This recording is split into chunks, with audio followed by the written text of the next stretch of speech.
আসসালামু আলাইকুম। সকলকে আমন্ত্রণ আনন্দ টিভি সংবাদে। আপনাদের সঙ্গে আছি আমি শারমিন মনির। রাজধানীর বাজারগুলোতে বৃদ্ধি পেয়েছে সবজির দাম। আমদানি পর্যাপ্ত থাকায় চালের দাম রয়েছে অপরিবর্তিত। এদিকে বৃদ্ধি পেয়েছে খাসি, গরু সহ মুরগির দাম। অব্যাহত রয়েছে তেল, চিনি, আটা ও ময়দার দাম বৃদ্ধি। ফলে বিপাকে নিম্ন আয়ের মানুষজন। রাজধানীর বাজার ঘুরে জানাচ্ছেন সহকর্মী মুসামিয়া। ক্যামেরায় ছিলেন আলী আহমেদ। বাজারে শাক সবজির দাম ঊর্ধ্বমুখী। কিছু সবজির দাম কম থাকলেও অধিকাংশেরই দাম বেড়েছে। নতুন সবজি কেজি প্রতি 70 থেকে 80 টাকায় বিক্রি হচ্ছে।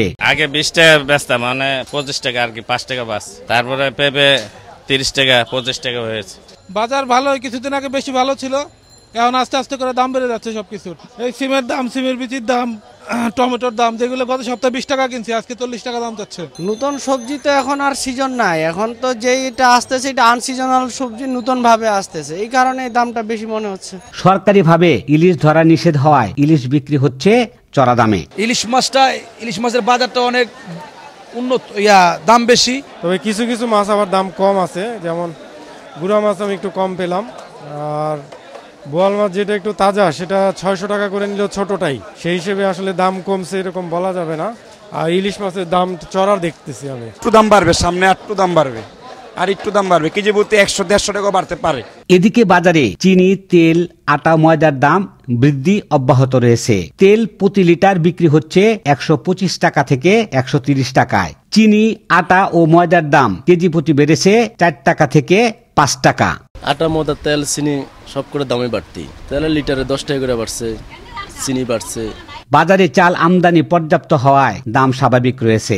100 বস্তায় প্রতি 100, কেজি প্রতি 2 টাকা কেজিতে এরকম বাড়ছে। আপনার মোটা মিনিকেট বলেন বা নাজির বলেন বা ওই যে 28 বলেন, এগুলো এরকম বাড়ছে। মুরগি, গরু, খাসির মাংসের দাম বৃদ্ধি পেয়েছে। খাসি কেজি প্রতি বিক্রি হচ্ছে 800 টাকা থেকে 850 টাকায়। মুরগি কেজিতে বৃদ্ধি পেয়েছে 30 টাকা। কক তো কেজি প্রতি কালকে থেকে 30 টাকা বাড়ছে, কালকে থেকে কক হঠাৎ কিনা। আর লেয়ার বাড়ছে 10 টাকা, আর ব্রয়লার 10 টাকা।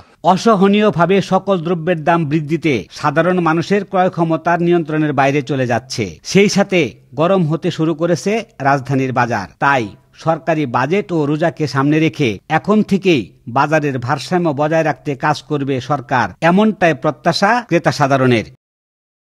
মুসামিয়া, আনন্দ টিভি, ঢাকা।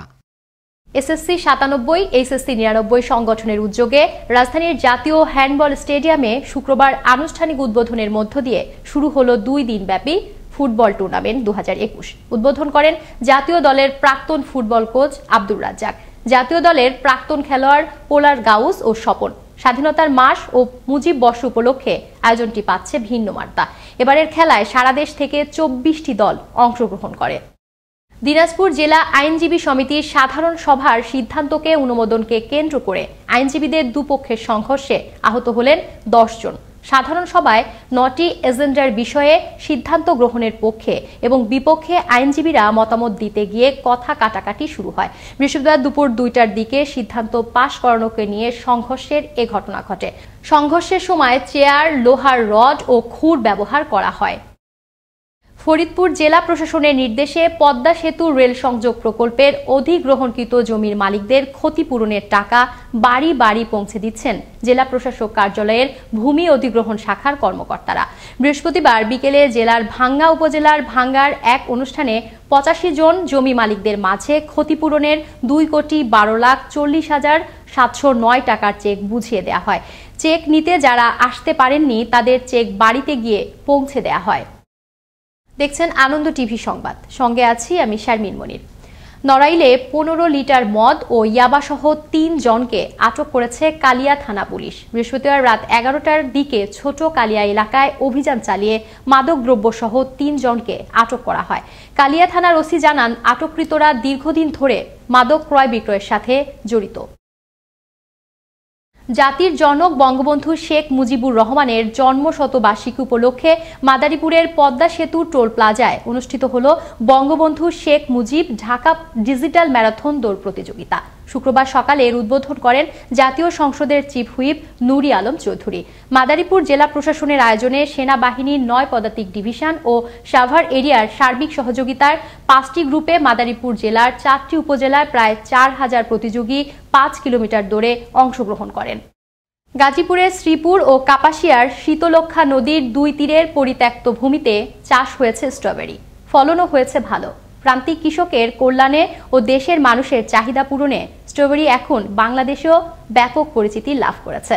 বাজার চাহিদা, ফলন ও দাম ভালো হওয়ায় প্রতিনিয়ত গাজীপুরের কৃষকের মধ্যে জনপ্রিয় হচ্ছে স্ট্রবেরি চাষ।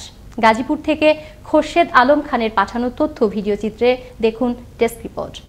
স্ট্রবেরি ফল গন্ধে, বর্ণে ও স্বাদে আকর্ষণীয়। এর রস, জ্যাম, আইসক্রিম সহ শিল্পায়িত খাদ্য তৈরিতে স্ট্রবেরির সুগন্ধ ব্যাপকভাবে ব্যবহার করা হয়। 1740 সালে ফ্রান্সে প্রথম স্ট্রবেরির চাষ শুরু হয়। পরে চিলি, আর্জেন্টিনা সহ বিভিন্ন দেশে ছড়িয়ে পড়ে স্ট্রবেরির চাষ। শীত প্রধান দেশের ফল স্ট্রবেরি হলেও বর্তমান বাংলাদেশে প্রায় সকল মৌসুমেই বিভিন্ন জাতের স্ট্রবেরি চাষ করা হচ্ছে।